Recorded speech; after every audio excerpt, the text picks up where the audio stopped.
Di Muhammadiyah itu nggak mempersoalkan kunut. Saya belum pernah temukan ada orang Muhammadiyah di Majelis Tarji menfatwakan kunut bid'ah, tak ada. Kecuali Wahabi. Tahlilan. Dan ternyata Kiai Haji Ahmad Dahlan tuh nggak pernah nyual itu. Nggak pernah nyual.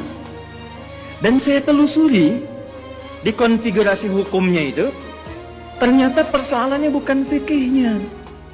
Ada kasus di kalangan masyarakat ingin menyelenggarakan tahlilan, ternyata tak punya materi. Sehingga dia harus berhutang kepada tetangganya untuk mewujudkan tahlilan itu.